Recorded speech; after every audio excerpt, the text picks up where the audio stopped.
할렐루야. 오늘은 사망과 패배의 굴레 시리즈 6번째 말씀입니다.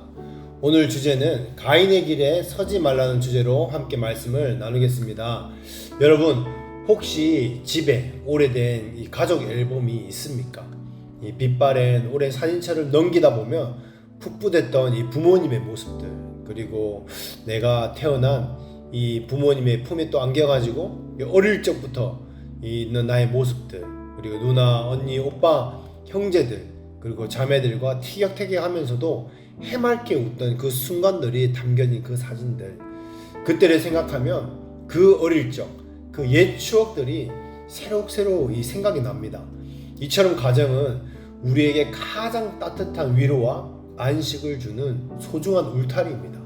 그러나 동시에 가장 사랑하기 때문에 때로는 가장 깊은 상처를 주고받는 그런 아픔의 현장이 되기도 합니다. 이 성경이 우리에게 보여주는 인류 최초의 가정도 사실은 그랬습니다. 아담과 하와, 그리고 아담과 하와의 이 두 아들, 이 가인과 아벨 역시 그랬습니다. 하나님께서 허락하신 이 첫 번째 가정에도 기쁨과 함께 큰 갈등이 있었습니다. 오늘 나눌 가인과 아벨의 이야기는요, 이 단순히 수천 년 전에 있었던 이 비극적인 이야기가 아닙니다. 바로 이것은 오늘을 살아가고 있는 우리 가정과 교회 공동체, 그리고 내 마음밭에 이 조명하는 영적인 거울이 될 것입니다. 우리는 이 거울 앞에서 가인의 영이라고 불리는 인본주의의 뿌리 깊은 죄성이 어떻게 우리의 이 예배를 무너뜨리고 관계를 파괴하고 있는지, 그리고 우리를 하나님의 이 보호하심 밖으로 내모는지 명확하게 우리는 발견하게 될 것입니다. 할렐루야. 오늘 말씀을 통해서 우리 안에 숨어있는 가인의 모습을 발견하고 그 길에서 돌이켜 아벨의 믿음으로 회복하는 은혜가 있기를 간절히 소망합니다. 아멘. 첫 번째로 이 가인의 영. 가인의 영은요, 행위와 자아 성취에 기반한 접근입니다. 창세기 4장 3절에서 5절 말씀입니다. 세월이 지난 후에 가인은 땅의 소산으로 제물을 삼아 여호와께 드렸고, 아벨은 자기도 양의 첫 새끼와 그 기름으로 드렸더니 여호와께서 아벨과 그의 제물은 받으셨으나 가인과 그의 제물은 받지 아니하신지라. 가인이 몹시 분하여 안색이 변하니. 아멘. 가인의 영은 그의 어머니와 하와가 이 에덴에서 품었던 그 인본주의적인 생각으로 인해서 영적인 영역에서 슬픈 열매를 맺은 것과 같습니다.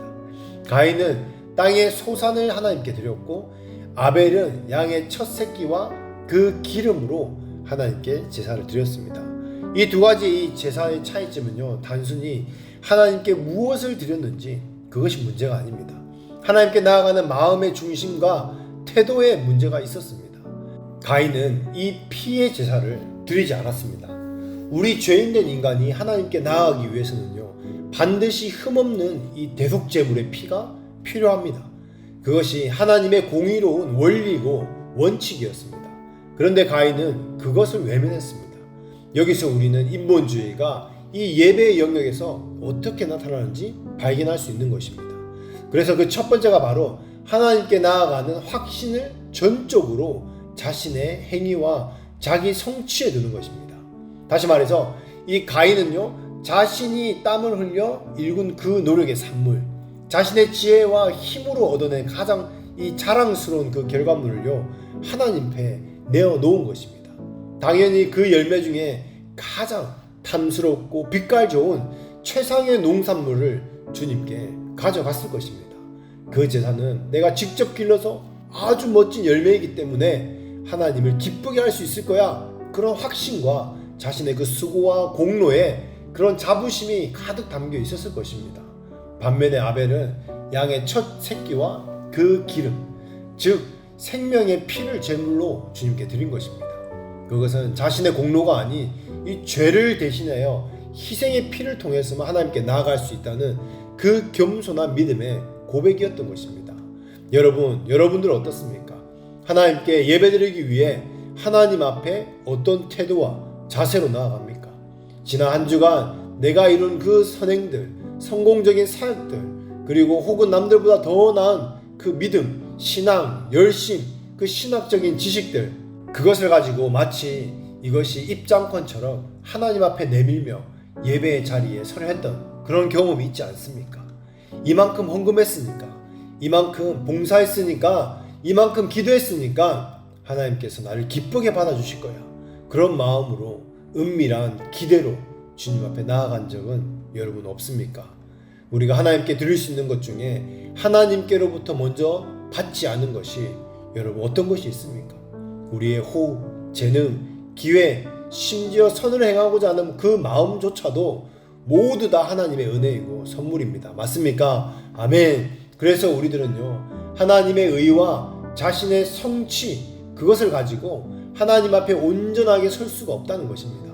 그 어떤 인간적인 노력과 성취도 거룩하신 하나님 앞에서는 다 불완전한 것들이고 다 더러운 옷과 같은 것들 뿐입니다. 하나님께 나아갈 때는 언제나 오직 어린 양 예수 그리스도의 보혈과 하나님의 무한한 자비와 은혜만을 의지해야 됩니다. 우리의 행위는 구원받은 자로서 감사와 사랑의 마음으로 하나님께 표현할 때에 그때의 참된 예배가 이루어지는 것입니다. 할렐루야. 두 번째 가인의 영은요, 나이에 따른 서열로 이 지위를 비교하는 것입니다. 창세기 4장 5절 말씀입니다. 가인과 그의 재물은 받지 아니하신지라 가인이 몹시 분하여 안색이 변하니. 아멘. 이 가인의 영은 하나님 앞에서 자신의 지위를 가지고 세상적인 그 기준들을 가지고 특히 나이와 이 서열에 따라 비교하고 판단하는 것입니다. 가인은 형이고 아벨은 동생이 맞습니다.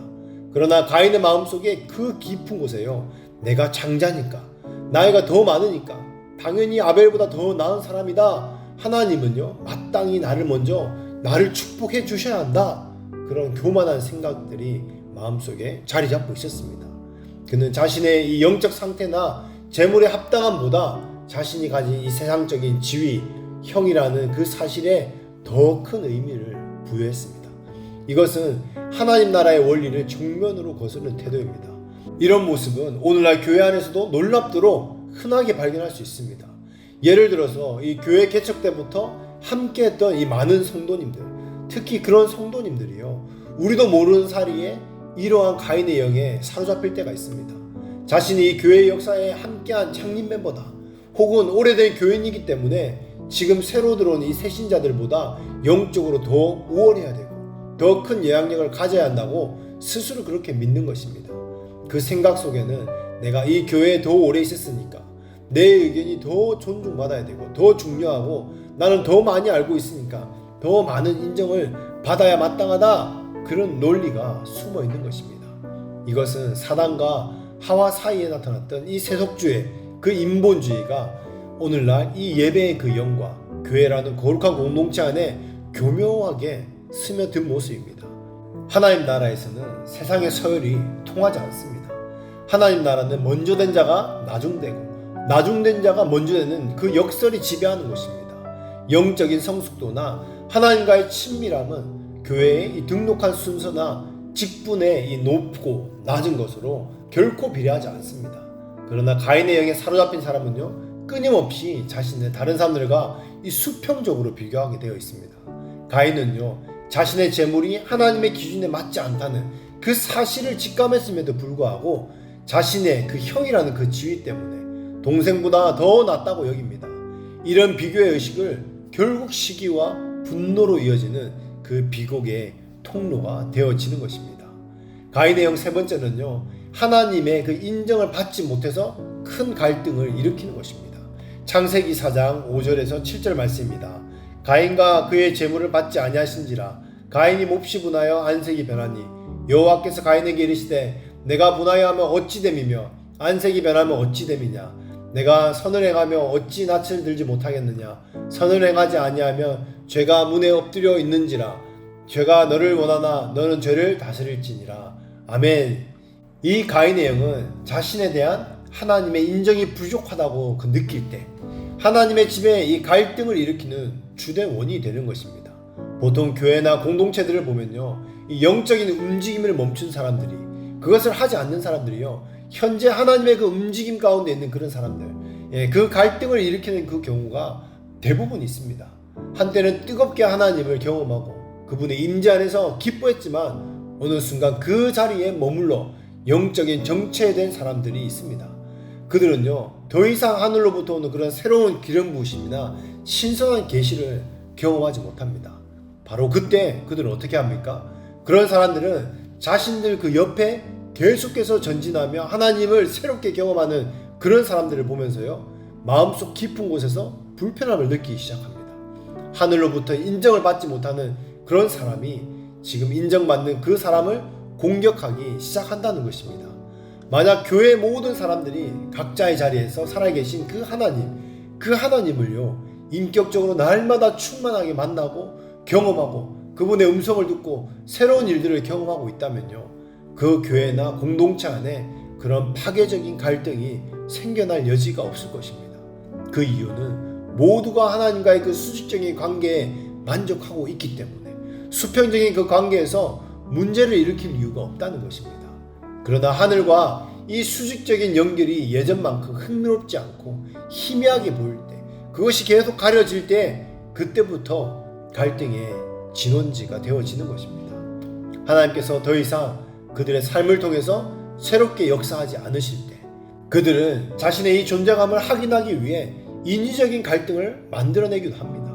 그리고 하나님께 인정받는 그 사람을 향해서 그들은 비판하고 논쟁거리를 만듭니다. 구약의 이 사울 왕이 다윗을 대했던 그 태도가 바로 그렇습니다. 사울이 다윗을 볼 때에 사울은요, 다윗에게 임한 하나님의 그 기름 부으심과 특별한 은총이 무엇인지 정확히 알았습니다. 그것은 한때 사울이 그 자신이 누렸지만 이제는 떠나가 버린 바로 그것이었던 것입니다. 그래서 사울은요, 다윗에게 이렇게 성경은 말하는 듯합니다. 다윗아, 내가 저 거인과 싸우러 나가는 것이 넌 좋겠다. 근데 네가 가진 저 빛나는 기름 부으심이 한때는 내 것이었는데 아마 이제는 네가 내 갑옷을 입고 나가는 것이 너에게 더 안전할 것 같다. 이 말 속에는요, 다윗을 아끼는 그 마음보다 다윗의 새로운 움직임, 그 자신의 그 낡은 방식으로 통제하고 묶어두려는 교묘한 의도가 숨어 있었습니다. 이처럼 가인의 영은요, 하나님의 새로운 역사를 시기하고 질투하고 그것을 낡은 틀에 가두려고 합니다. 그리고 결국에는 파괴적인 갈등을 일으키는 것입니다. 네 번째, 이 가인의 영은요, 양심이 마비될 때 부정적인 감정을 폭발시켜버립니다. 이 창세기 4장 5절에서 7절 말씀입니다. 가인과 그의 재물은 받지 아니하신지라.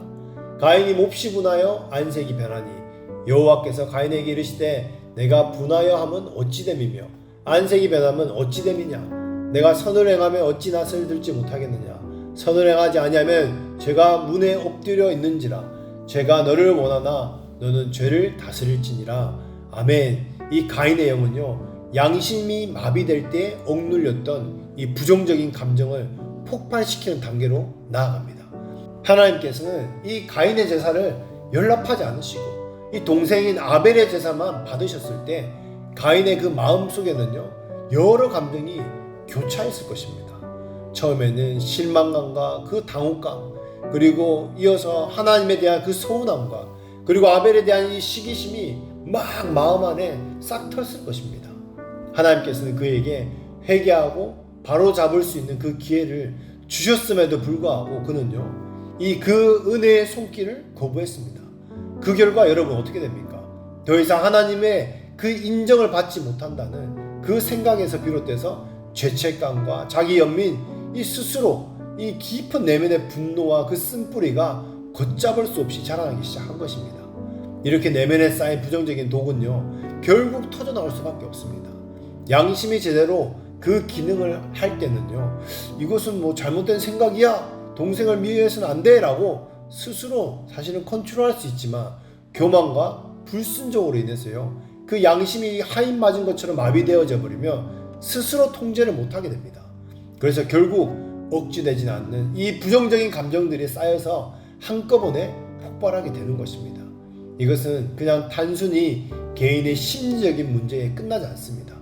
교회나 공동체 안에서 실제로 이런 것들 때문에 비극적인 결과를 맞이하게 되는 것입니다. 이것은요, 이 에덴 동산에서 하와와 뱀 사이에 나타났던 세속적 인본주의가 동일하게 이제 한 집안의 이 두 형제 사이에 가인과 아벨의 이 관계에서 일어나는 것입니다. 이렇게 양심이 마비되면 걷잡을 수 없는 분노, 파괴적인 질투, 그리고 살인까지 이어지는 심각한 증오와 같은 부정적인 감정이 그 사람의 인격을 지배하게 되는 것입니다. 가인은 안색이 변할 정도로 분노했지만 그 분노의 원인을 자신의 잘못된 이 제사에서 찾지 않고 자신의 제사를 받으시는 그 하나님께 인정받는 그 아벨에게로 돌렸습니다. 이것이 바로 가인의 영의 무서운 것입니다. 자신의 문제를 직면하고 회개하는 대신에 문제의 원인을 외부로 돌리고 그 대상을 향해서 감정적인 그 마음을 폭력적으로 분출하는 것입니다. 가인의 영 다섯 번째는요, 영혼의 오염이 가속화되어 계략을 꾸민다는 것입니다. 창세기 4장 6절에서 8절 말씀입니다. 여호와께서 가인에게 이르시되 내가 분하여하면 어찌 되며 안색이 변하면 어찌 됨이냐. 내가 선을 행하면 어찌 낯을 들지 못하겠느냐. 선을 행하지 아니하면 죄가 문에 엎드려 있느니라. 죄가 너를 원하나 너는 죄를 다스릴지니라.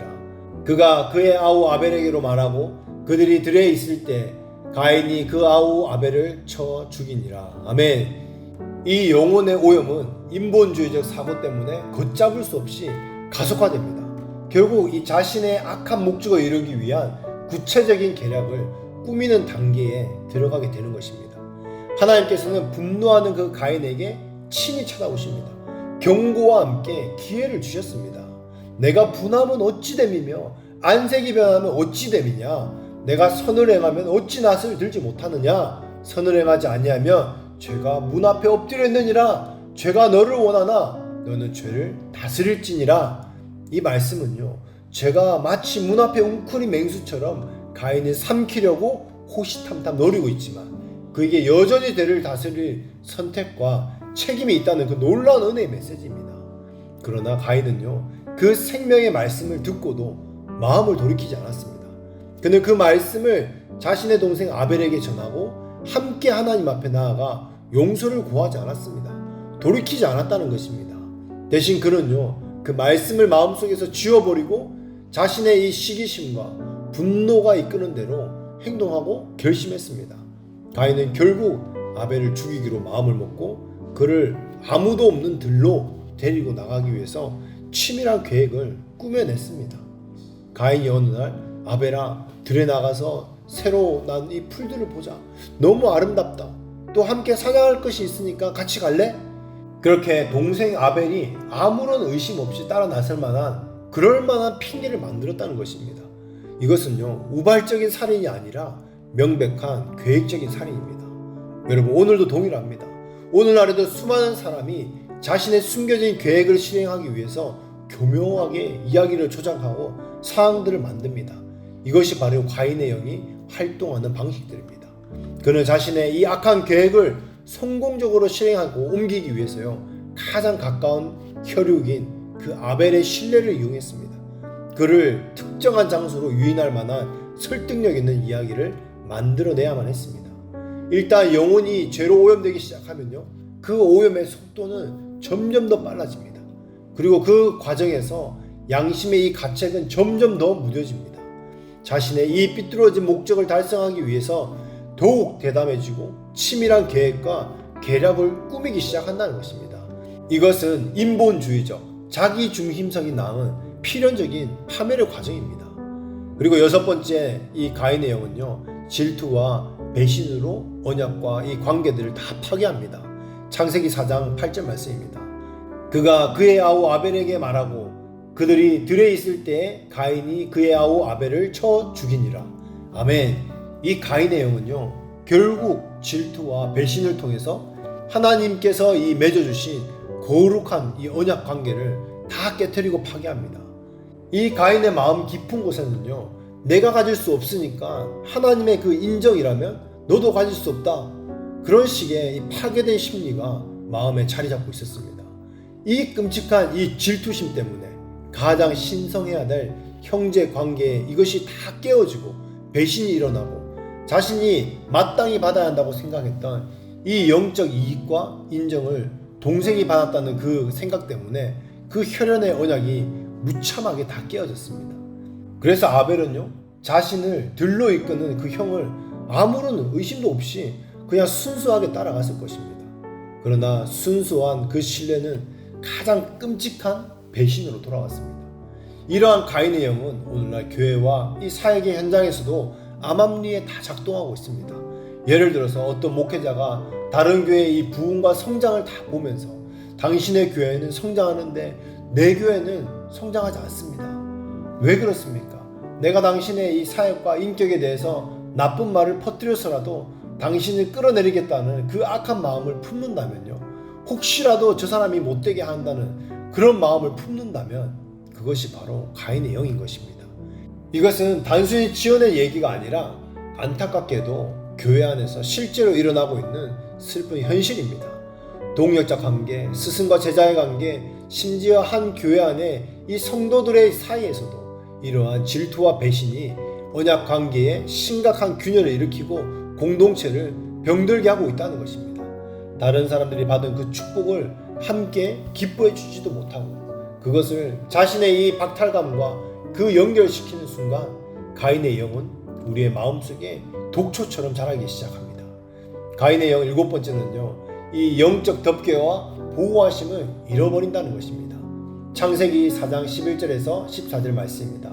땅이 그 입을 벌려 내 손에서부터 내 아우의 피를 받았은즉 내가 땅에서 저주를 받으리니 내가 밭을 갈아도 땅이 다시는 그 효력을 내게 주지 아니할 것이요 너는 땅에서 피하며 유리하는 자가 되리라. 가인이 여호와께 아뢰되 내 죄벌이 지기가 너무 무거우니이다. 주께서 오늘 이 지면에서 나를 쫓아내시온즉 내가 주의 낯을 배웁지 못하리니 내가 땅에서 피하며 유리하는 자가 될지라. 물은 나를 만나는 자마다 나를 죽이겠나이다. 아멘. 이 언약 관계가 깨어지면 그 관계를 통해 주어져 있던 이 영적인 덮개와 하나님의 보호하심이 사라진다는 것입니다. 하나님과의 그 언약 관계가, 그리고 하나님께서 맺어주신 이 사람들과의 그 언약 관계는요, 우리를 영적으로 보호하는 이 강력한 울타리가 됩니다. 그러나 가인처럼 그 관계를 스스로 파괴하고 하나님의 임재로부터 멀어진다면 우리는 모든 보호막을 잃어버리고 마귀의 직접적인 공격에 그대로 노출되는 것입니다. 하나님께서는 아벨을 죽인 그 가인에게 내가 밭을 갈아도 땅이 다시는 그 효력을 내게 주지 아니할 것이다. 너는 땅에서 피하며 유리하는 자가 될 것이다 라고 하나님은 저주하셨습니다. 그것은 가인이 더 이상 이 땅, 그리고 이 삶에서 이 터전과 이 수고의 영역으로부터 오는 모든 그 축복과 안정을 누리지 못한다. 평생 불안과 두려움 속에서 방황하는 삶을 살게 될 것이다 라고 하나님께서 저주하신 것입니다. 이 저주를 들은 그 가인은 여러분 어떻게 합니까? 뒤늦게 자신이 처한 끔찍한 현실을 깨닫고 내 죄벌을 지기가 너무 무겁습니다 라고 절규합니다. 가인의 고백은 진정한 회개가 사실은 아닙니다. 자신을 지키고 있던 그 보호막이 사라진 그 다음에 그 일어나고 있는 그 두려움에서 오는 절규였던 것입니다. 가인은 주께서 오늘 이 지면에서 나를 쫓아내시온즉 내가 주의 낯을 배웁지 못하리니 물은 나를 만나는 자마다 나를 죽이겠습니다 라고 두려워하고 있습니다. 이 인본주의가 교회 안으로 들어오면서 언약 관계를 파괴할 때에 이 일어나는 중요한 현상이 바로 이 모습입니다. 사람들이 더 이상 자신을 위해서 영적으로 보호해주지도 못한다는 것입니다. 결혼 생활도 여러분 마찬가지입니다. 결혼 언약을 신실하게 지켜나갈 때 그 결혼 생활은요, 하나님의 특별한 보호 아래 있을 수 있습니다. 그런데 그 언약을 어기고 약속을 어기고 불륜을 저지르는 순간 이 마귀가 합법적으로 공격할 수 있는 문을 열어버리는 것입니다. 그리고 우리의 이 재정은요, 하나님의 신실한 언약 관계, 우리의 이 11조와 이 헌물을 통해서 우리는 주님께 보호를 받습니다. 그러나 그 언약이 깨어지면요, 재정에 있어서도 자기도 모르는 그 문제들이 생기기 시작한다는 것입니다. 그래서 우리의 이 영적인 힘과 하나님의 보호하심은요, 이것처럼 우리가 맺고 있는 거룩한 관계를 통해서 유지된다는 것입니다. 아멘이십니까? 아멘. 그래서 하나님께서 여러분의 삶에 허락하신 부모님과 배우자, 자녀, 이 영적인 리더십, 그리고 이 목회자, 동력자들과의 이 관계를 깨트리는 것은요, 곧 그 관계를 통해 당신에게 흘러올 수 있었던 그 하나님의 모든 축복과 보호를 스스로 걷어차는 행위입니다. 그러므로 우리는 깨어진 모든 관계를 회복하기 위해서요, 필사적으로 노력해야 됩니다. 그렇게 할 때에 우리는 우리의 삶을 향한 원수의 그 죄, 마귀와 죽음의 모든 공격에 대한 그 문이 견고하게 닫히게 될 것입니다. 아멘. 그래서 여러분, 말씀을 이제 마무리하겠습니다. 지금 이 시간 하나님께서 여러분에게 하시는 말씀이 무엇입니까? 하나님께서는 지금 우리에게 자기 의와 비교 의식으로 가득한 그 가인의 길을 버려버리고 오직 예수 그리스도의 보혈을 의지하는 그 아벨의 믿음으로 그 길로 돌아오라 라고 말씀하십니다. 자신의 행위가 아닌 오직 십자가의 은혜를 의지해라. 세상적인 서열과 비교 의식으로 형제를 판단하지 말고 함께 기뻐해라. 마음속에 분노와 시기심이 싹틀 때 죄가 문 앞에 있음을 알고 죄를 이젠 다스려라. 하나님께서 맺어주신 거룩한 이 언약 관계를 생명처럼 이제는 지켜라 라고 하나님은 오늘 말씀하십니다. 예배 자리에 나올 때마다 나의 공로를 내려놓고 어린 양의 이 피만 붙드는 그 겸손함을 여러분 구하십시오. 내 옆에 지체가 나보다 더 큰 축복을 받을 때에 질투의 안경을 벗고 진심으로 그 축복해주고 함께 기뻐하는 그 성숙함을 여러분 연습하십시오. 가정에서, 교회에서 깨어진 관계가 있다면 먼저 손을 내밀고 용서를 구하고 하나님의 보호하심 아래로 들어가시는 여러분 한 분 한 분 되시기를 예수 이름으로 축복합니다. 아멘.